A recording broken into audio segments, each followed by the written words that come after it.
What's the word, YouTube? You know who it is. When you see his face, you know it's got to be me, Big Will, right? Back with another episode of Life After Prison. Let's get it! Woo-hoo! Let's start it off, people.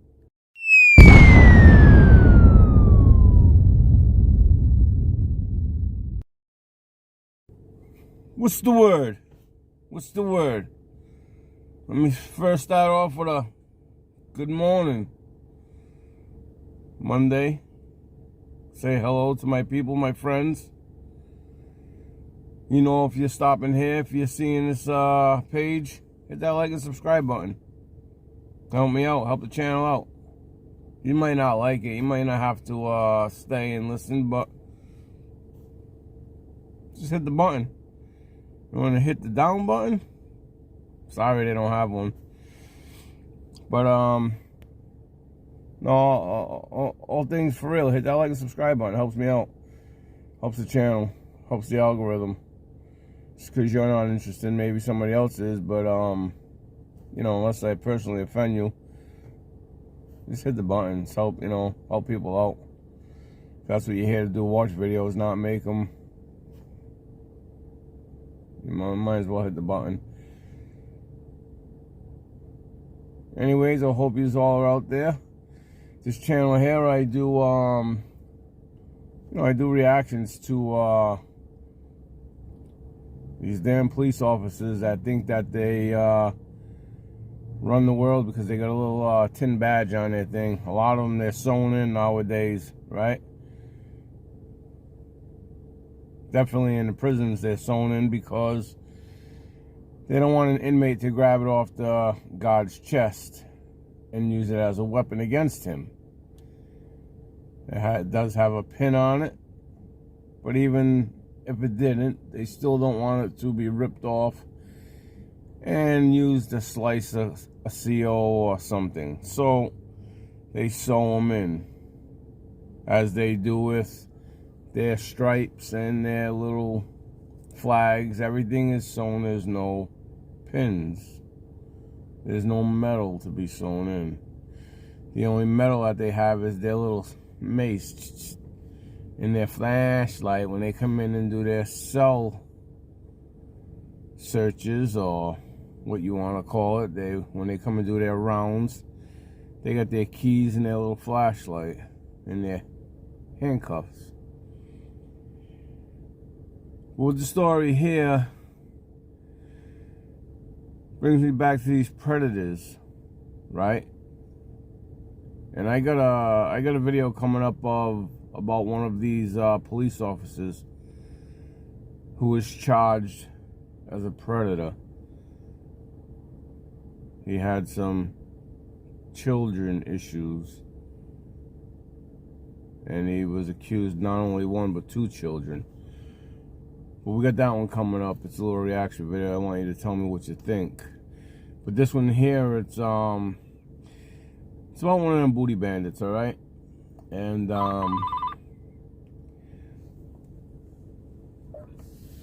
we're gonna go in and say how he liked the young white kids, right? And it always seems like that, right? Why don't they like the young little black boys? They like that white, smooth, silky skin. What is it? It's crazy. Even the white predators, they like the little white boys. The black predators, they like the little white boys. But this guy's name was Kevin, okay? And he was a chicken hawk. And why we call him chicken hawk is because he likes his young little chickens. He's like a chicken hawk. You know, a hawk will swoop down and scoop a chicken up, right? And that's what he did. He liked to pick up little chickens. He used to say, "I like him young, with not a feather on him." Right? So we used to call him the chicken hawk. Chicken hawk. But it brings me back to an incident that he had, where he had I want to call it his girlfriend, maybe. I want to say he had a little white boy that he he befriended. And this kid didn't have no family to visit. He had no canteen coming in. He had no visits. He made a phone call once in a while, you know. He was alone. He was alone. And he was a loner, you know. He had no friends. The kid happened to be from out of state, so he didn't know anybody.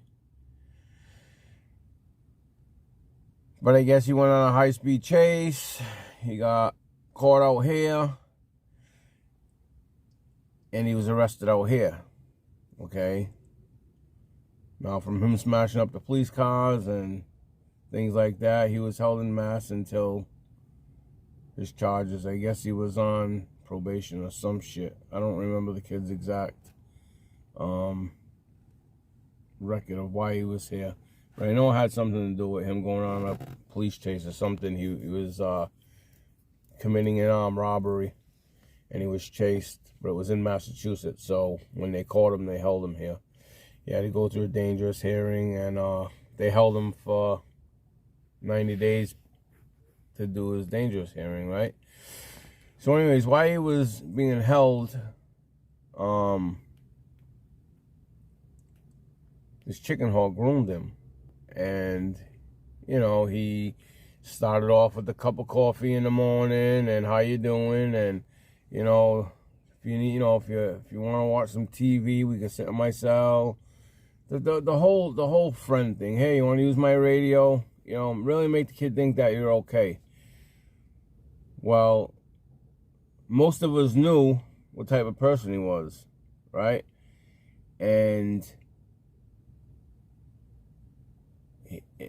if he wasn't forcing it on somebody, if he wasn't raping them, then it's really not your business. You know, you stay clear of it. There are some people that don't like the homosexuals, but you can't call this man a homosexual because they'll fight, right? And he was from the projects growing up in my city, and, you know, he was a fighter. He would stab you. He would stab you, no questions asked. He would hit you up. No questions asked, he would hit you up, right? And his saying, after he would groom his, let's call him prey. I'll call him prey. Well, you can call them victims. You can call them his girlfriends, whatever. But after he would groom them, so to speak, is when he would make them think, okay, now you're mine. Now, again, like I said, it wasn't overnight. He would take his time, groom these kids, you know, and that was his thing. Let me, you know, suave. Let me be suave with these young boys. And they'll go in saying, you know, I ain't gay, and if a predator always comes up to me, or if a booty bandit comes to me, you know, I'm hitting them up. And but when you're in that thing, there's only so many people who'll do it.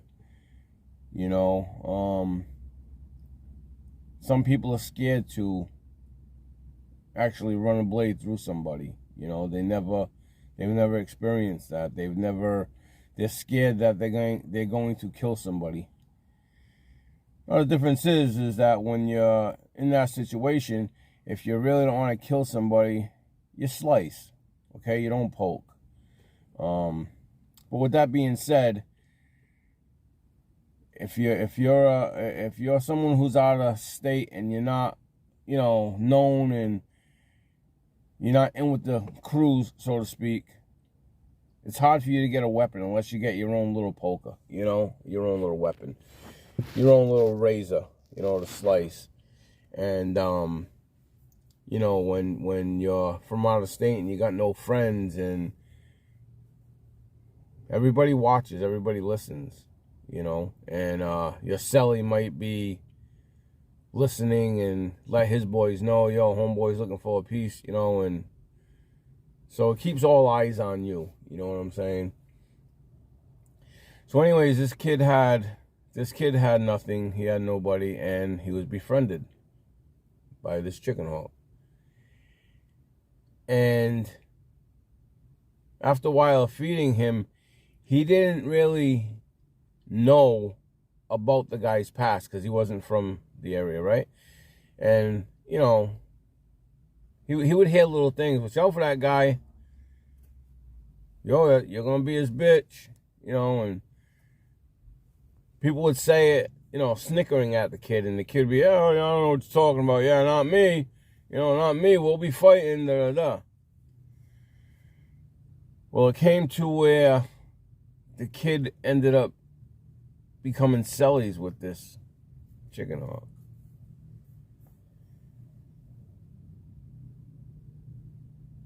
And let's just say that he became his girlfriend, for lack of the words.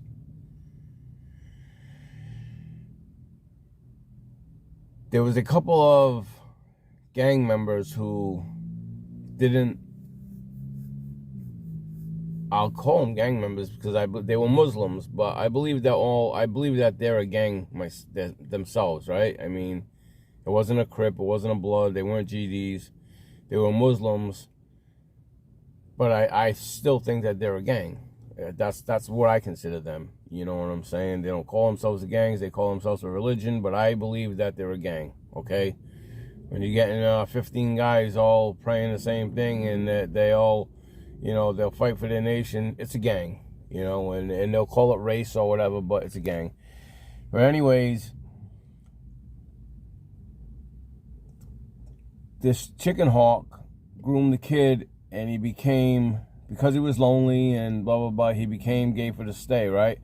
Well, when they were in the shower, and the thing is this, when they were doing their thing, okay, the little boy was the girl. He was caught giving Kevin oral sex inside the shower. The bad part about it was these Muslims thought that the kid was being forced. And I guess to an extent he was, because he didn't walk in there being gay for the stay, if you want to call it. But he was groomed, and at that point you owe me, right? Like, here's soup, here's coffee, and that's what they'll do to you. They'll give you things, they'll groom you, they'll lead you on. You know, they'll feed you, they'll get you coffee, they'll get you sneakers and radio, you know, especially people, like I said, that are not from the area, that don't know nobody. They'll get you shit, right? And the next thing you know, you owe them. So when they're walking up to you and they're telling you, listen, it's time, either, you know, shit on my dick or blood on my knife, what do? Which option you taking? You know, you don't have a gang, you're not a fighter, you know, and you could be a fighter, but the thing is that even though there's some chicken hawks, some chicken bandits, they still have boys and friends. You know what I'm saying? Because when they're in there for life, and that's mostly what the chicken hawkers are. That's mostly what the booty bandits are. Their life is. You know what I mean? They're not going home. Their life is they will take your shit and they will kill you at the same time if they have to. You know? So, you know, some younger boys who ain't fighters or ain't that big or... and don't get me wrong, there's some big guys that get taken advantage of too, you know what I'm saying? Because some of these lifers and stuff, they're big boys. They're big, huge men, you know? They're 6'3", 6'4", going with 200 pounds, and they're out in that workout yard, you know, their houses, and they will just manhandle you, you know what I'm saying? But they know who they can take advantage of, right? Well, anyway, this kid just went along with the program. He didn't want to get sliced, or he didn't want to get poked, and he wasn't fighting the program. He just went along with it, wanted to do his thing and get out of there, right? When he figured once he left, he'd go back to his own state and nobody would know what happened. Well, anyways, like I said, he was caught giving this booty bandit some oral sex, and the Muslims didn't like it. And they gave this guy a beating. They gave this booty bandit a beating. They put this man inside of medical for an extended stay because they thought that he was raping the kid. Now again, I say to the extent he was, because the kid wasn't gay, he just went along with it. But he wasn't forced. The kid accepted the gifts, he accepted the food, he accepted the friendship. With that, he accepted the title of being this man's property. You know? It almost caused a racial war. But at the same time, there were some of the white guys that, you know, they understood. Listen, we don't like that shit either. You know what I'm saying? But as long as it's not coming my way, it's not my business. You know what I mean? But the Muslims thought the kid was being forcefully raped in the shower, and one of these Muslims didn't like it, and he stepped in, and he had another friend there, and they ended up hurting this guy. You know, the kid ended up going in, and there was a Priya put on him, and the guy, you know, the booty bandit didn't care. He's already a lifer. You know, so what's he gonna get, a keep away? Is he gonna get another charge added on? It's not going home. You know what I'm saying? His points go up, he goes up to max, and you know, that's where it stands. He works his way back down to medium, and the game plays. You know, he plays the game.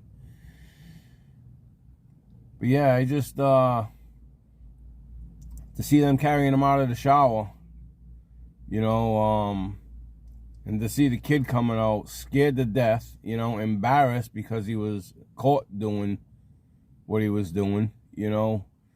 It just made for something like this. The shit that happens in jail is not pretty, you know. And that's why I tell you kids, man, you kids out there, you think, oh, I'm 19, no one's going to do that to me. I'll fight the world. You know, I'll you know, listen, you check your weapons in at the door. Just remember that. You check your weapons in out the door. And if you ain't out in the streets and you can't use these on the streets, when you get on the inside, you still can't use these. Okay? If you don't know how to use these out in the streets, you definitely don't know how to use them inside. You know, you kids go to jail and you don't have the awareness going on. Man, smarten the fuck up. You're going to be the next victim. Okay? And a lot of you kids out there, you're out there, you get the tattoos. I'm going to get one on my face, my eye, and make people think I'm this. They see right through that. People in jail see right through that. They do it themselves. You know, they become victims, or some of them are just about that life and get the tattoos all over their face. Some of you kids do it for protection. Oh, if I do this, they'll think I'm crazy. Hence them fucking weirdos, the island boys. You know, hence Mighty Mouse. Let me go get tattooed all up because I got a rape case on a 14-year-old girl, so people will think I'm a hero. Nah, facts you ain't. You know. Let me know what you think, man.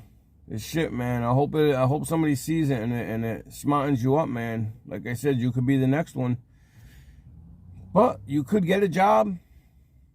You could be out on these streets. You could be free and enjoying life. Let me know what you think. It's your boy Big Will. Life after prison. See you on the next one. Peace.